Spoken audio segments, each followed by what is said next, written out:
Well, our creek was devastated here. When I first moved in, there was garbage in the creek, and they had collapsed a culvert, and there was most of our creek bottom was underwater, and the alkali and salts had came to the surface, and we literally hauled tons of garbage off the creek, and we hauled in gypsum and to try to help the waters go down, and we, like I say, we hauled out 187 loads of manure from the krails, and it was during the AFO-CAFO, the confined animal feeding operation, and we moved some of that out on, it was like compost out on the pollinator plot, and we did put some on our fields to help the soil. It was a great thing to get that cleaned up around our buildings and our krails and just try to help improve the soil.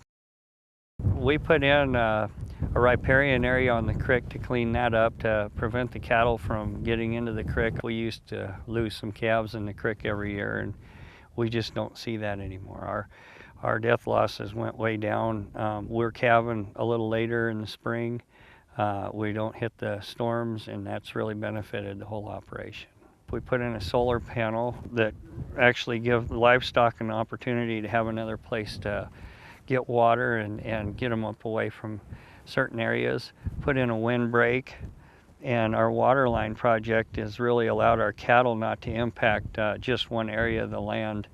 On years it's so dry like this, the reservoirs go dry and the wildlife have nothing to drink. Those pipelines have really benefited not only the livestock, we've got bird ramps in all our tanks, and the wildlife has really benefited from the elk to the antelope and deer. I think on dry years, those projects are what keep not just stock producers going, but the wildlife alive too. And our neighbors have noticed it, and some of them have jumped aboard, and they're doing the same thing we are. So it's improving, hopefully, not just this place, but the land below us and above us. So we're real grateful. After these years of opening up the channel and letting everything flow like it in a natural way, it's benefited the land a lot.